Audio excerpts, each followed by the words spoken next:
Ok. Bonjour à tous. Alors voilà, je vais me présenter un peu plus en longueur. Donc, comme vous l'avez très bien dit, je suis kinésithérapeute.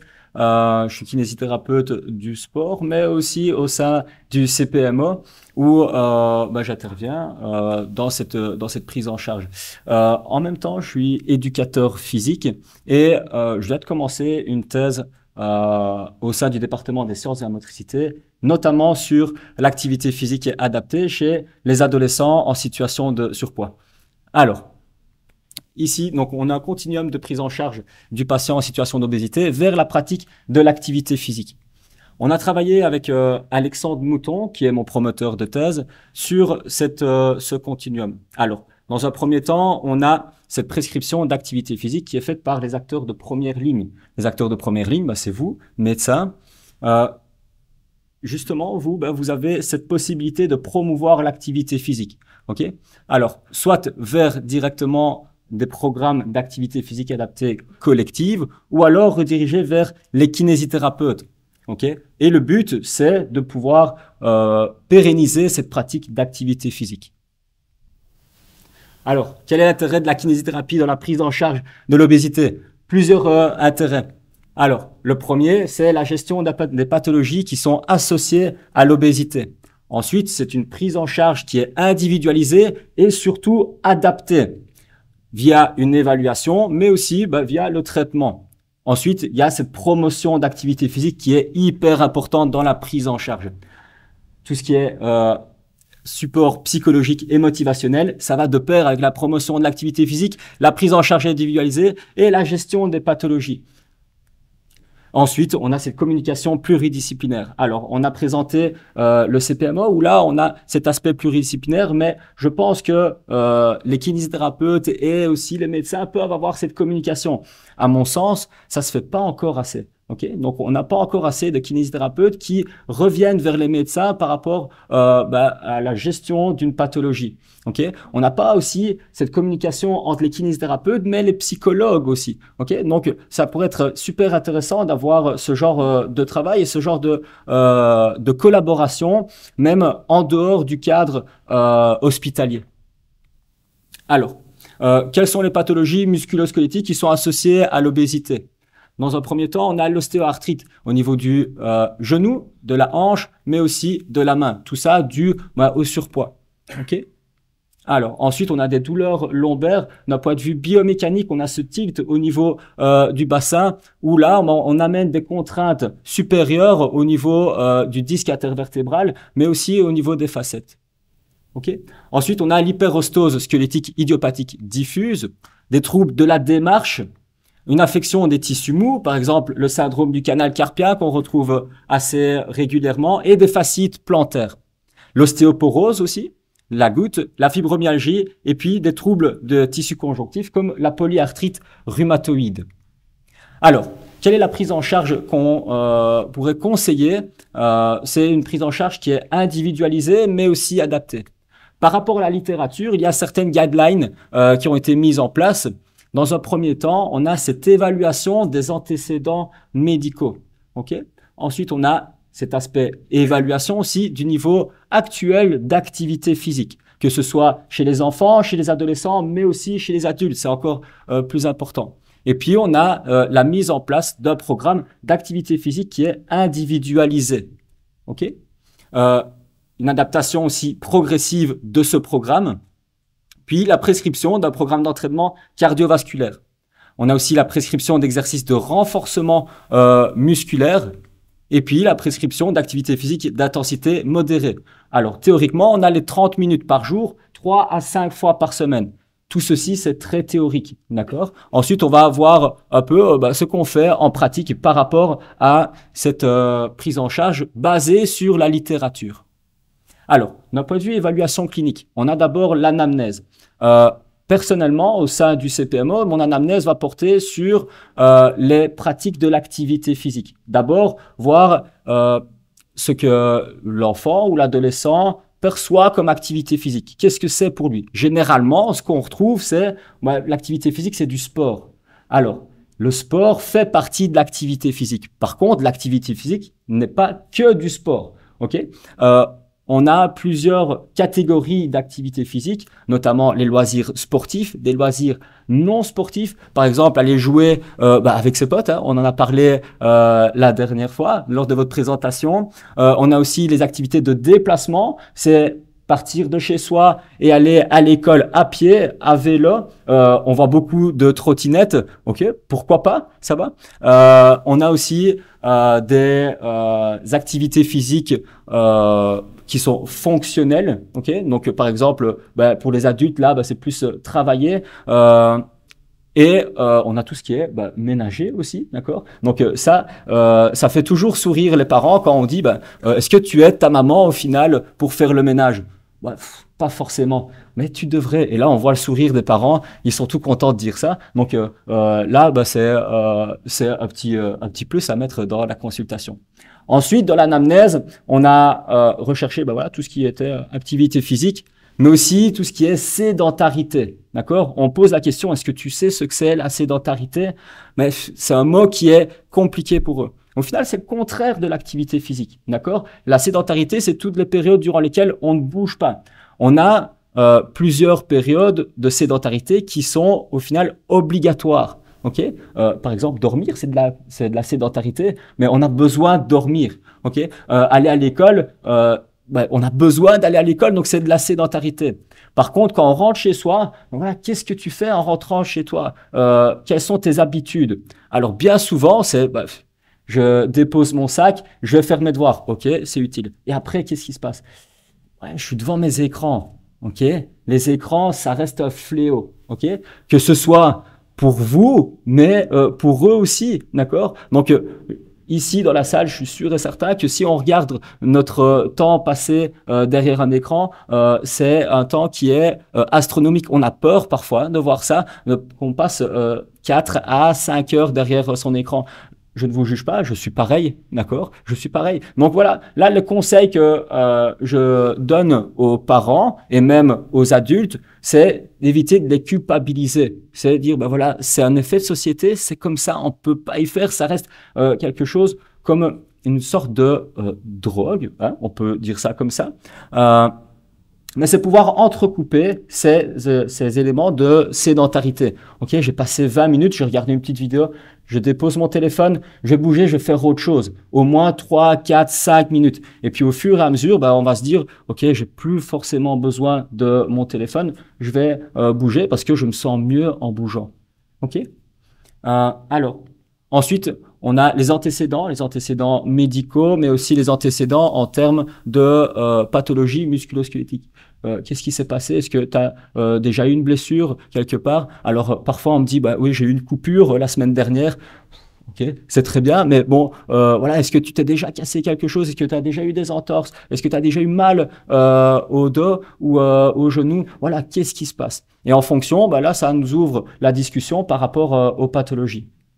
Après, le bilan algique. Donc, si on a retrouvé des antécédents médicaux, on demande après, actuellement, est-ce que tu as mal quelque part? Ok.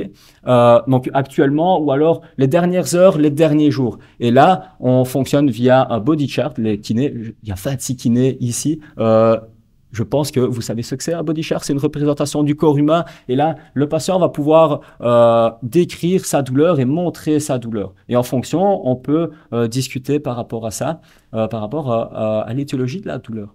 Et puis, on a un bilan morphologique. Ce bilan morphologique-là, qu'est-ce que je vais regarder? Je vais regarder comment le patient se tient. Plusieurs écoles. Est-ce qu'il y a une bonne ou mauvaise posture? Personnellement, je ne pense pas qu'il y ait de mauvaise posture. La meilleure posture qu'on peut avoir, c'est la suivante. D'accord? Donc, ça veut juste dire que vous devez bouger. Rester dans une position qui est, au final, prolongée, ça pourrait amener certaines douleurs. D'accord? Donc, on propose de bouger par rapport à ça. Ensuite, on a un bilan fonctionnel. Le bilan fonctionnel, j'y reviendrai juste après, d'accord, pour le détailler un peu plus. Ensuite, on a un bilan respiratoire. Ok, on demande, voilà, comment tu te sens d'un point de vue effort. Est-ce que tu as tendance à être rapidement essoufflé, mais aussi par rapport au sommeil. Hein, on a vu dans les critères d'Edmondson que on allait explorer s'il y avait des apnées obstructives du sommeil. Ok.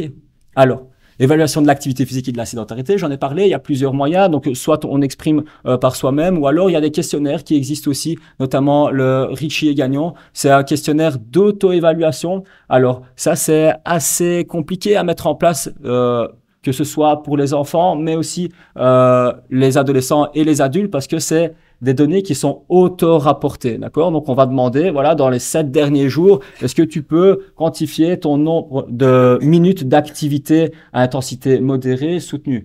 Très compliqué à savoir ce que j'ai fait il y a 7 jours. Je sais pas vous, mais moi, il y a 7 jours, je sais pas ce que j'ai fait, ok? Donc, c'est très compliqué à pouvoir mettre en place. Après, on a le Global Physical Activity Questionnaire et l'IPAC. L'IPAC, c'est le questionnaire que je recommande au final. Et puis, on a les applications numériques. On en a parlé juste tout à l'heure. Donc, on a l'application santé sur les smartphones plus type Apple. Sur Samsung aussi, on peut avoir des données par rapport au nombre de pas qu'on a réalisés. On vient d'avoir justement cette discussion par rapport à ça. Quand on regarde le nombre de pas par jour, parfois ça fait peur. Ça fait peur. Là, c'était 500 pas sur la journée. Waouh! Normalement, la norme, c'est 10 000 ou 12 000 pas. OK? Là, le but, ça va être d'éviter de culpabiliser la personne aussi. OK? Donc, ça va être de dire, OK, là, on a 500. Alors, pour la semaine prochaine, on va essayer de faire plus 1000, d'accord? Et puis après, tu regardes. Et en fonction, on peut évaluer et on peut pouvoir adapter par la suite. Alors, on a l'application Strava aussi. L'application Strava, quand on parle de ça, on se dit, bah non, c'est pour les runners, c'est pour ceux qui font du cyclisme ou de la natation ou quoi.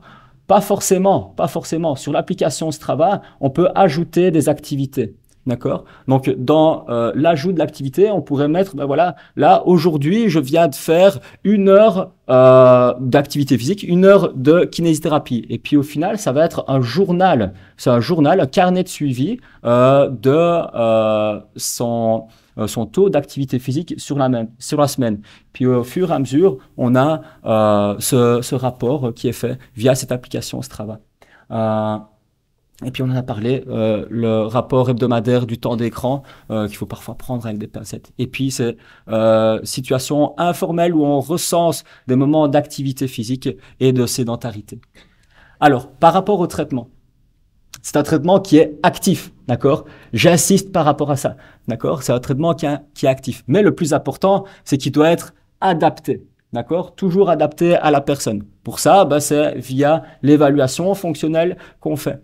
Okay? On a du renforcement musculaire. Alors, le renforcement musculaire, c'est pas forcément soulever des poids et des charges qui sont lourdes, d'accord? C'est pourquoi pas travailler avec le poids du corps. Parfois, on pourrait délester aussi ce poids du corps-là. Comment on pourrait faire? Via des élastiques, par exemple, des élastiques où on vient délester le poids et pouvoir adapter justement cette charge-là. C'est de commencer via une charge qui est simple, pour aller vers progressivement une charge qui est un peu plus dure, d'accord? Ce renforcement musculaire-là, il est très important parce qu'on va développer cette hypertrophie, cette force musculaire et du coup décharger les articulations. Alors, on a une sollicitation cardiovasculaire. Il y a eu 2 débats récemment par rapport à cette sollicitation cardiovasculaire. Est-ce qu'on va utiliser le HIIT? Le HIIT, c'est l'High Intensity Interval Training, ou on va utiliser l'activité physique d'intensité modérée ou faible. Alors, dans la littérature, ils sont pour les deux. D'accord? On voit pas forcément une différence significative, mais on voit quand même qu'il y a une toute petite préférence vers le HIIT. Alors, quand on parle de HIIT, on a des grands yeux, on se dit, waouh, haute intensité, à intervalle, c'est quoi ça? Alors, là-dessus, c'est juste avoir un travail qui est cardiovasculaire, par exemple 30 secondes de travail avec 15 secondes de récupération, et puis on enchaîne ce genre d'exercice-là. D'accord? Tout ceci est corrélé avec le renforcement musculaire. C'est progressif, c'est adapté. D'accord? Donc, on ne va pas demander à une personne de faire ce genre d'activité à intensité vraiment à 100%. On est plutôt à du 60, 70, parfois 80%. OK? Donc voilà, pourquoi pas l'utiliser aussi et pouvoir parfois faire du HIIT, mais aussi cette activité à intensité faible. Activité à intensité faible, c'est par exemple aller marcher durant 1 heure ou 2, d'accord? Donc c'est une période qui est beaucoup plus longue. Oui. Et puis, c'est un traitement qui est basé sur des exercices fonctionnels. Les exercices fonctionnels, c'est des exercices que le patient va pouvoir reproduire à la maison aussi. Donc, par exemple, faire un squat. Le squat, c'est avoir une flexion de genou, mais aussi une flexion de hanche. Mais voilà, on va pouvoir le reproduire aussi à la maison en se levant de sa chaise. Okay, pouvoir porter des charges, que ce soit ici au niveau des épaules, c'est pouvoir porter une charge au-dessus de sa tête, d'accord? Donc aller mettre un pack d'eau dans une étagère qui est un peu plus haute, ok? Donc avoir toujours cette idée de transfert entre l'exercice que je vais mettre en place et ce qu'on va pouvoir faire à la maison. Et puis après, c'est du ludique. Ok, donc là, le patient a besoin de s'amuser. Ok, dans n'importe quel type d'activité physique, il doit retrouver la notion de plaisir. Ok, c'est pour moi le point qui est le plus important ici dans le traitement, c'est cette notion de plaisir. À la fin de chaque consultation, je demande aux parents surtout, mais aussi à l'enfant, qui prennent du plaisir dans sa pratique. Ok, les parents ne peuvent pas obliger son enfant à faire de la natation s'il n'a pas envie d'aller à la natation. Ok, exactement pareil pour le football. S'il n'a pas envie de faire du foot, non, ça sert à rien. Ça sert à rien. Il va le faire 1 fois, 2 fois, et puis après ça va être terminé. Il sera dégoûté. Pareil sur des activités physiques où là, l'enfant prend du plaisir et puis par la suite, il y a un déplaisir. Ok, pas de souci, on change, on va voir autre chose. Et puis, le but de ce traitement-là, c'est de promouvoir l'activité physique. Alors là, je m'adresse pas qu'aux kinésithérapeutes, mais à l'ensemble ici de la salle. Comment on fait pour promouvoir l'activité physique? Bien souvent, on dit, là, c'est urgent, il faut que tu bouges, tu dois bouger. Oui, mais je fais quoi au final? Quelles sont les recommandations de l'activité physique? Ok, donc là, par rapport aux recommandations de l'OMS, pour les enfants et les adolescents de 5 à 17 ans, c'est au moins 60 minutes d'activité physique d'intensité modérée à soutenue par jour. Ok, et puis c'est au moins 3 fois par semaine. 3 fois par semaine d'activité aérobie d'intensité soutenue aussi. Ok. Et puis, d'un point de vue sédentarité, c'est limiter ces temps de sédentarité et pouvoir les entrecouper.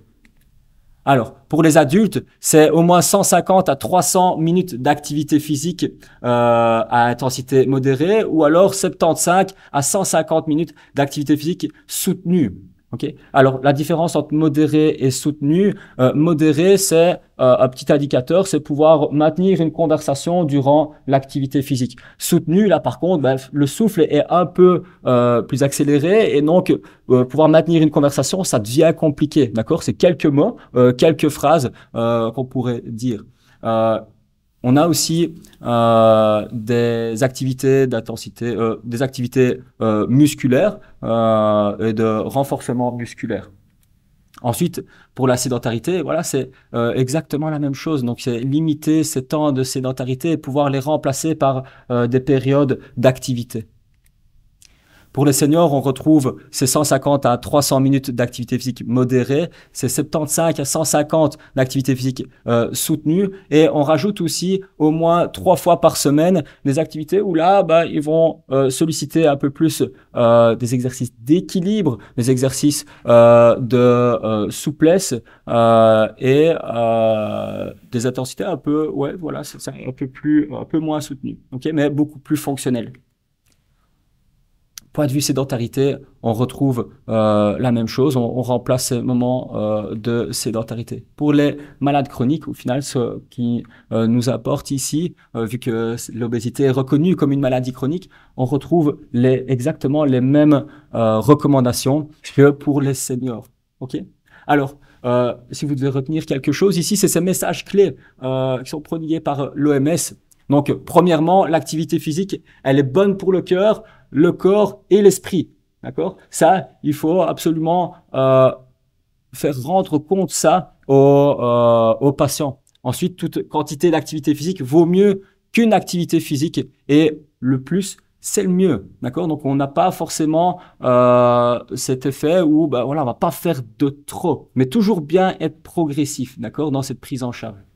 Euh, toute activité compte. Donc, par exemple, on l'a dit tout à l'heure, faire le ménage, ça compte, ça fait partie de l'activité physique, ok? Pas que le ménage, mais dès qu'on bouge, au final, ça compte, ok? Le renforcement musculaire est bénéfique pour tous, d'accord? C'est pas dangereux de faire du renforcement musculaire tant que c'est adapté et c'est prodigué par des professionnels de santé. OK? Ensuite, une sédentarité excessive peut être mauvaise pour la santé. Et dernièrement, tout le monde a intérêt à être plus actif et moins sédentaire. Alors, on a ce support psychologique et motivationnel. On en a parlé tout à l'heure. Je trouvais ça super intéressant, l'exercice qu'on a réalisé tout à l'heure entre le patient et le professionnel de santé, où on va adopter une écoute qui est active, l'empathie aussi. Alors, je pense qu'on peut différencier des professionnels de santé via cette qualité-là. L'empathie, au final, ça reste la base de notre métier. Okay? Et puis, via des entretiens motivationnels et la formalisation d'objectifs SMART.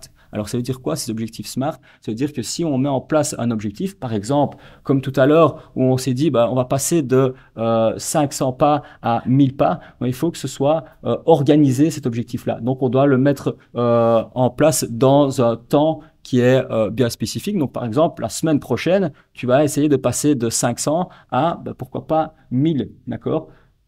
Pourquoi pas 10 000 parce que le gap est beaucoup trop élevé. Okay, donc, il faut que ce soit réalisable, cette mise en place d'objectifs. Okay, si on dit, bah voilà, il faut que tu atteignes les recommandations de l'OMS, donc il faut absolument que tu fasses ces 10 à 12 000 pas. Waouh, on sort de la consultation avec des grands yeux, on se dit, comment est-ce que je vais faire ça? Okay, donc, c'est toujours avoir cet aspect de progressivité.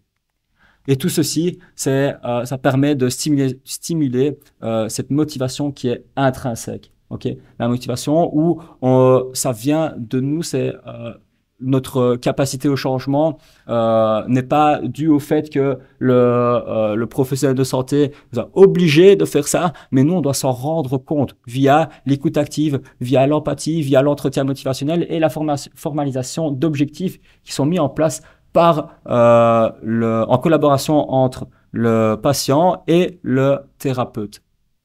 Ensuite, on a cette communication qui est pluridisciplinaire. Alors, on a parlé longuement du CPMO. Voilà ici notre place. Dans les critères de classification, voilà, on a plusieurs critères, notamment, on a parlé de l'apnée obstructive du sommeil, des douleurs musculo-squelettiques, de la dyspnée à l'effort. Donc, en fonction de ces critères-là, on va pouvoir classer ce patient-là. Alors, je vais revenir au bilan fonctionnel. Dans ce bilan fonctionnel-là, on a plusieurs tests à faire. D'accord? Dans ces tests-là, moi, bah, c'est l'occasion de dire, voilà, je vais te mettre un peu au défi là maintenant. J'ai quelques tests à te faire faire. Quand on dit test, qu'est-ce que je vais devoir faire? Ça fait peur au début. Et pas de souci, ne tracasse pas, ça va bien se passer. C'est quelque chose qui est assez simple. Tu vas voir, on va bien s'amuser. Ok? Alors, test de mobilité de hanche, test de Thomas. Pour l'instant, je l'utilise pas trop, d'accord? Pourquoi? Bah parce que ça m'importe peu dans ma pratique. Par contre, le test d'équilibre, le flamingo test, là c'est un test où je vais demander à mon patient de rester en équilibre sur un pied au moins pendant 30 secondes. Ok? Dès qu'il arrive à ces 30 secondes-là, je vais lui demander, voilà, essaye un peu de faire la même chose en fermant les yeux. Et là, waouh, on perd un peu l'équilibre parce qu'il y a une information qui est absente. Ensuite, on a le wall test. Le wall test, c'est un test de mobilité de cheville. Pourquoi je fais ça? Parce que on a remarqué que un manque de mobilité au niveau de la cheville était un facteur de risque pour les entorses et pour les entorses chroniques aussi. D'accord? Donc, ce test-là, il me paraît très important. Ensuite, on a le test de lever assis. Alors, Je vous invite à vous mettre debout. OK?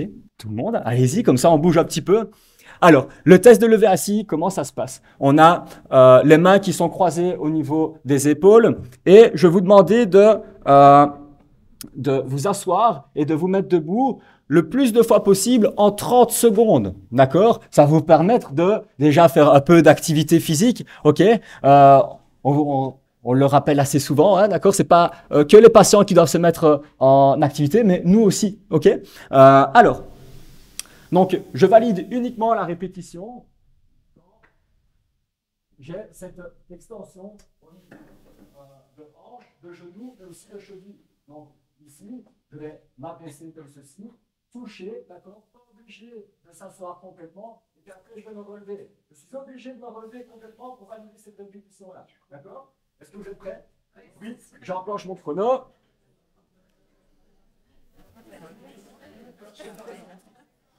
Et 3, 2, 1, top, c'est parti. N'oubliez pas de compter surtout, n'oubliez pas de compter, bien sûr, bien sûr. Allez, courage, on est à 10 secondes, il ne reste plus que 20 secondes. N'oubliez pas de respirer, ce serait dommage. Allez, on est à la moitié. 10 secondes. Allez, courage, on est sur la fin. 5, 4, 3, 2, 1 et top. Vous pouvez respirer, vous pouvez vous asseoir.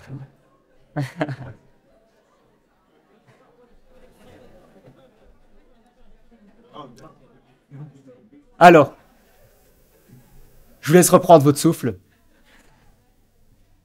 Alors, ce simple test-là, ben voilà, il permet d'avoir des indications par rapport à votre endurance musculaire, mais aussi force musculaire au niveau des membres inférieurs. Alors, plusieurs normes. Chez les femmes entre 20 et 29 ans, la norme est de 34 répétitions. Entre 30 et 39 ans, on a 37.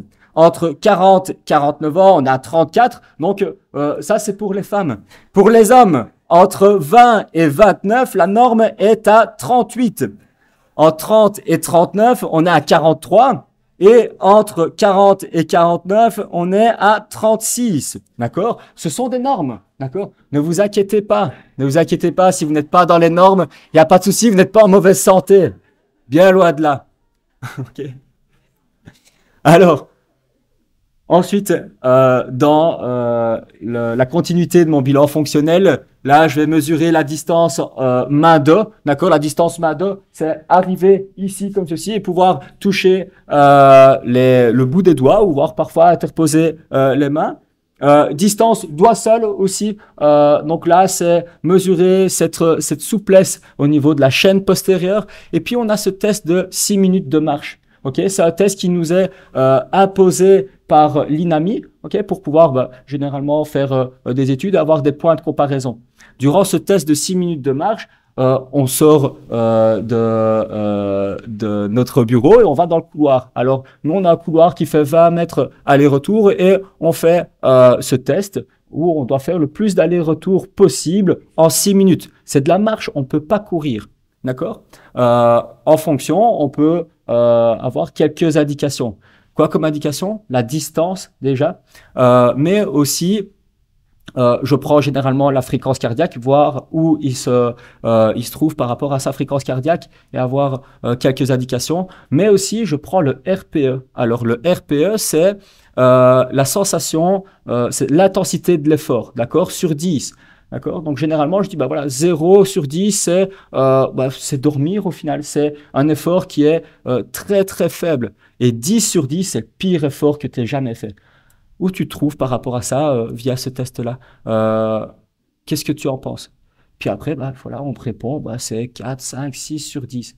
Et ensuite, je demande, selon toi, par rapport à ce que tu as fait là dernièrement, c'est quoi ton 10 sur 10? OK? Alors, là, ça me donne une indication par rapport à son état physique. Okay. Généralement, on me dit 10 sur 10. Parfois, on m'a demandé de monter 10 fois les escaliers. Je ne sais pas crois, mais j'ai vraiment eu ça. On m'a demandé de monter 10 fois les escaliers. Voilà, c'était mon 10 sur 10. Après ça, j'en pouvais plus du tout. Ok. Généralement, ce qu'on retrouve chez les adolescents surtout, c'est surtout dans cette période-ci, c'est le cours d'éducation physique, ce cycle d'endurance. Ok. Le cycle d'endurance, là, wow, c'est assez compliqué à gérer, surtout pour les adolescents en situation de surpoids. Okay, donc, généralement, on me demande de courir 20 minutes, j'y arrive pas. Et quand je le dis à mon prof d'éducation physique, il veut rien entendre. Okay, donc là, ça m'interpelle quand même. Donc, il y a une action aussi à réaliser vers ces professeurs d'éducation physique-là.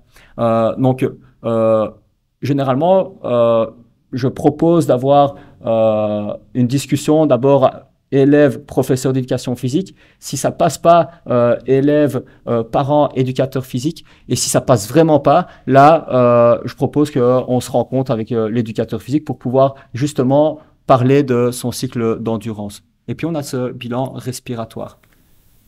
En fonction de tout ça, on va pouvoir rediriger le participant et le patient, surtout le patient, vers un cycle d'activité physique adapté qui est collective. D'accord ? À partir de ce moment-là, ce patient n'est plus un patient, il est un participant. D'accord ? Donc, on le démédicalise.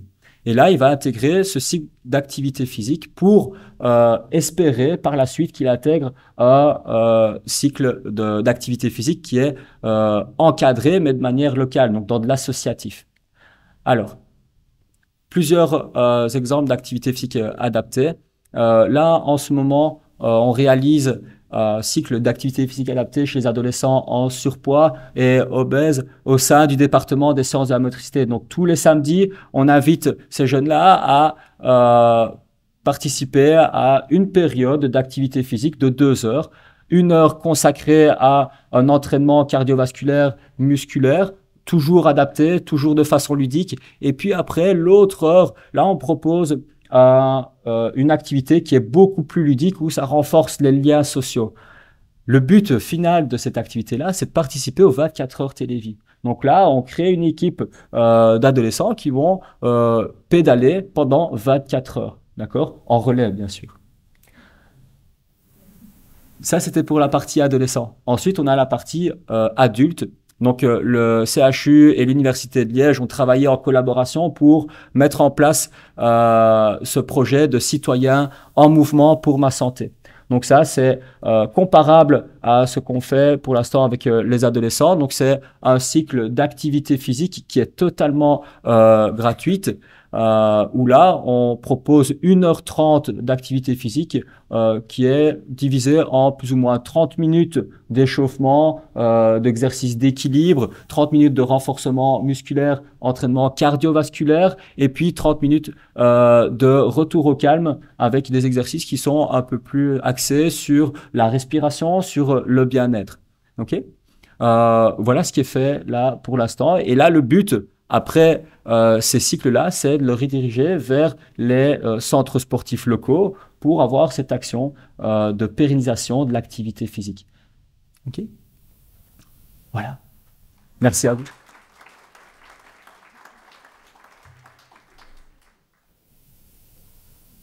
Merci beaucoup.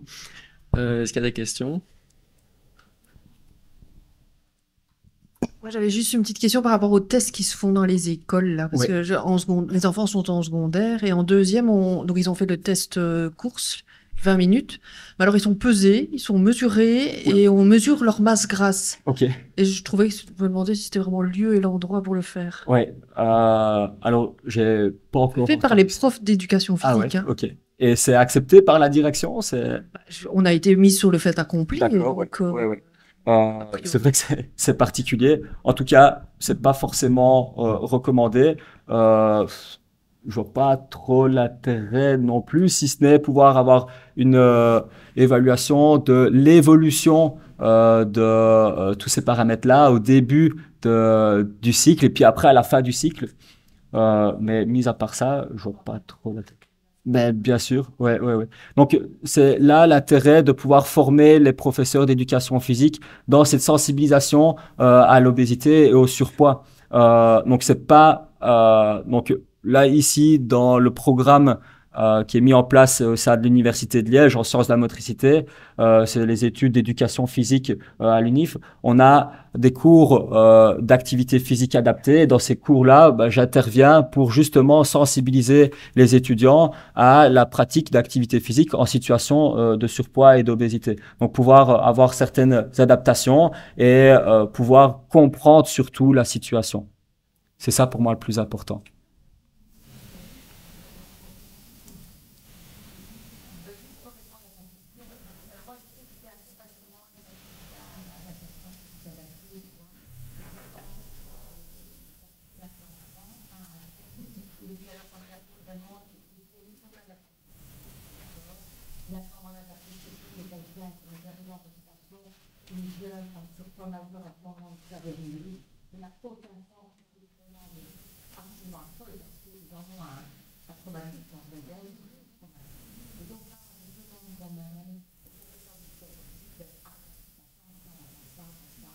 Mhm.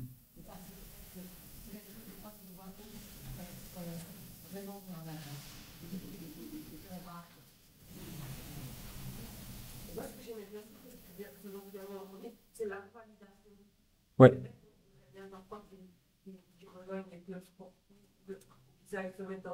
C'est ça. C'est ça, c'est une activité passerelle en fait. C'est se dire, on va pas les jeter directement dans le bain, mais on passe d'abord par un cycle d'activité physique qui est adapté pour au final reprendre goût à l'activité physique et pouvoir les rediriger vers quelque chose que ils ont déjà expérimenté avec nous au sein du cycle et pérenniser justement cette pratique. Bien sûr que non. Ouais, ouais, ouais, ouais, ouais, ouais. C'est ça? Ouais, ouais, ouais, ouais. Oui, Dernière question, oui.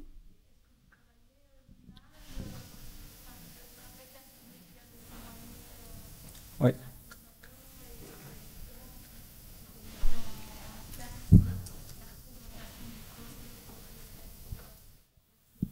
ouais. C'est ça. Je vois très bien l'image qui a été donnée à la dernière présentation du kiné à Claire-Vallon. Ici, au sein du CHU, on ne le fait pas. C'est un choix qui a été pris parce que la technique qui a été utilisée, personnellement, elle ne me plaisait pas forcément. Ok, parce que ça permettait de parfois stigmatiser un peu, mais c'est plus via des discussions que je réalise. Donc voilà, comment tu te sens dans ton corps? Est-ce que comment tu te perçois aussi? Donc là, c'est plus d'un point de vue informel plutôt que d'un point de vue purement euh, quantitatif.